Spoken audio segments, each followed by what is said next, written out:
What the?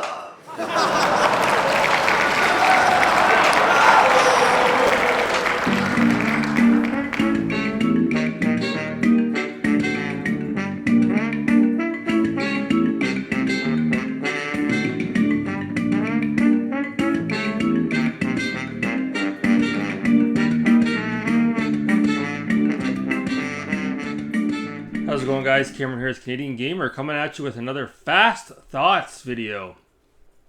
And today we are talking about Return to Monkey Island. So, before we get started, I just wanted to talk about that intro. Like, all joking aside, MJR needs to take his health way more seriously.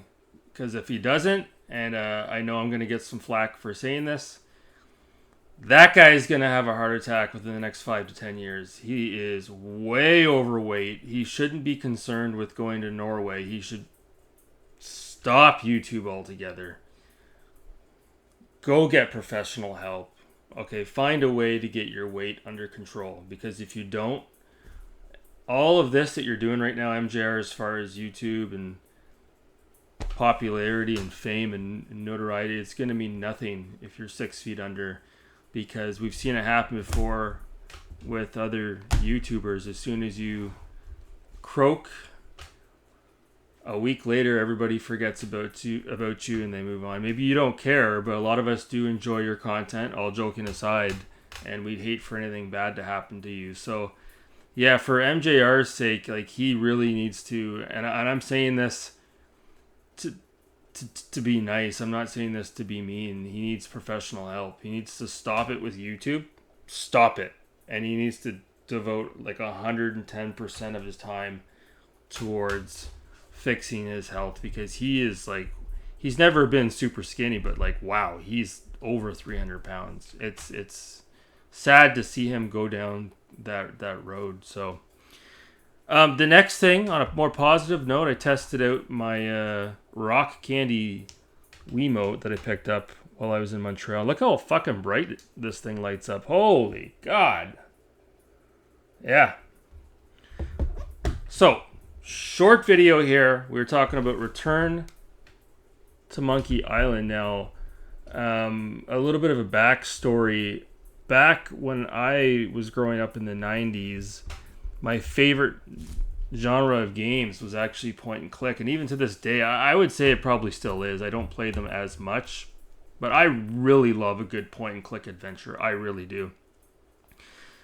The first point and click adventure game I was really introduced to was Simon the Sorcerer. And back when I played that, it was on a PC that had like no sound at all. And I still enjoyed it tremendously. And then from there, I remember buying PC Gamer magazine.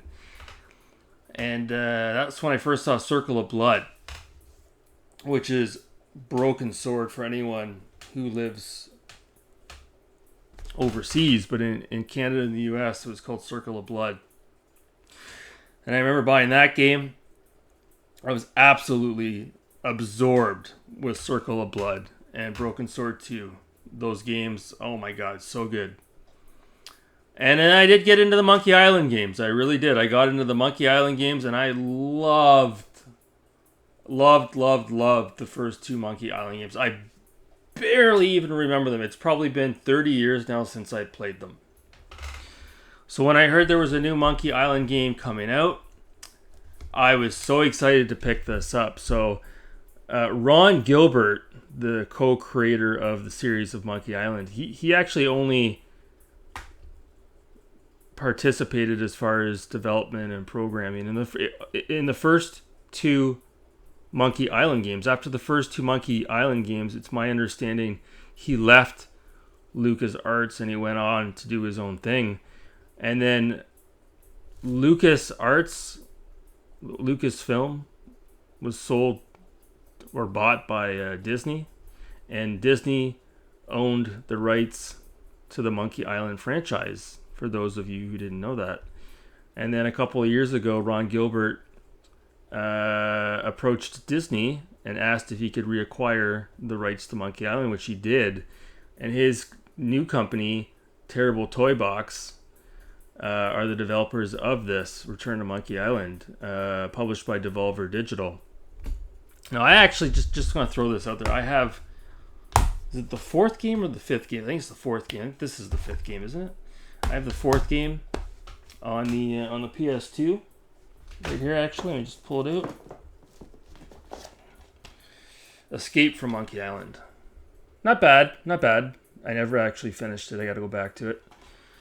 So when this game was in development, Ron Gilbert got a lot of flack as far as the art direction was concerned. I guess we'll get into it in a minute, but I think the graphics are phenomenal in this. The art direction, the animation is just amazing.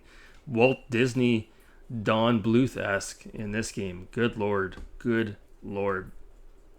Now, when I picked this game up, it's a limited run games release. This is not too hard to find. I think it was not mass produced, but you could walk into a GameStop and you might be able to find a copy, because when I found this at GameStop, a couple of weeks later I went into another GameStop and I found another copy, not only for the Nintendo Switch, but for the Xbox One as well. So what do I think about Return to Monkey Island now that I have completed it and finished it? Amazing game. Amazing. I give it a 9 out of 10, and I'll explain as to why I didn't get a 10 out of 10, but it really is like the perfect game. They did such a good job with the story. The voice acting is incredible, extremely funny. I just got sucked right into the world of Monkey Island, and it was fun to play it on the Nintendo Switch. Now, my eyes, old man CG, I don't have the best eyes anymore, so I had to wear my reading glasses to be able to see what was going on the Nintendo Switch. But it didn't deter me from having a good time with this game. My only gripe, and I don't know if it's a gripe, but you could tell that when, I guess I'm assuming when I say this, but when they developed this game, Ron Gilbert and co., they must have really had, it in their mind that they wanted this to be as accessible as possible for those who were playing it on the Nintendo Switch. Maybe to a lesser extent on the Xbox and the PS4, PS5. But the reason why I say that is because back in the day when you played point-and-click adventure games, you'd have like a box on the lower half of the screen. And in the box, you're using a mouse, right? When you're playing those games on a PC. And you'd always have different choices of what you could do. You could, pick up, grab, pull, push, interact with certain objects, take one object and combine it with another object, move here, move there. Like you have like 9 or 10 different options at the bottom of the screen. And what you would do is you would click one of the options. Like as an example, you would click on pull, right? And then you would take your mouse cursor and then you would click on the screen what you wanted to pull, and your character would walk over and pull whatever it was you wanted to pull. So it's different here. They've streamlined it, and in some ways they've made it more accessible to the casual gamer. But the dialogue, the box at the bottom of the screen is gone. It's no more. So what happens is when you pick up, you don't really pick up a lot of items in the game, but when you pick up the items, you basically have the option to combine items in your toolbox, or you can take an item and pull it out of the toolbox, and you can place it onto certain areas on your screen that may be able to interact with the item.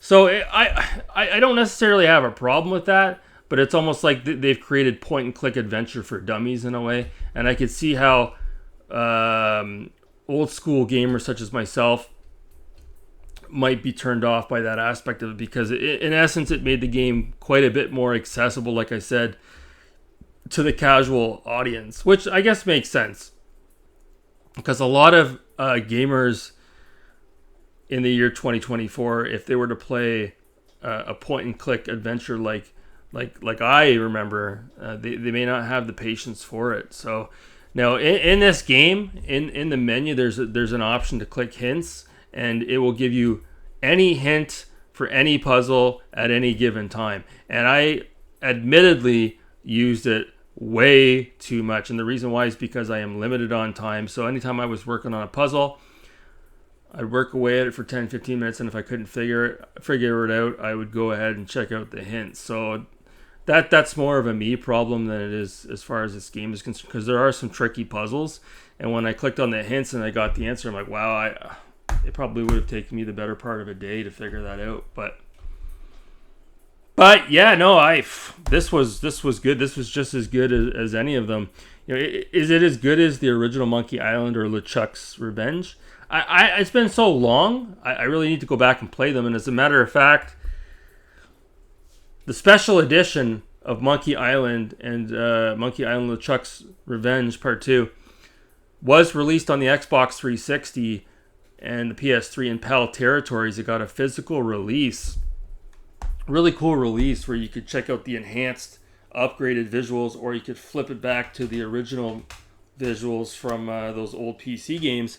Now you want to talk about Xbox 360 and PS3 games that are going up in price. That one there is over $100 on eBay. I remember looking at that 5 or 6 years ago, and I was going to pull the trigger on it. Back then it was only $50-$60, and now it's out of reach. So if you want to play those the original Monkey Island games, you can still download them on your Xbox One or your PS4. Curiously, it's not available on the Nintendo Switch from what I saw today. It was about $10 Canadian for Monkey Island, and then LeChuck's Revenge, about $20 altogether if you want to play the original games. All that being said, yeah, honestly, I can't recommend this enough, whether you play it digitally or you get a physical copy. It even came with a full-colored manual as well. So this was a lot of fun. I could see myself going back and playing this through again now that I know the answers to the puzzles. And yeah, one of the best video game experiences I have had in the last several years. This just, they did this right. They did it justice as far as not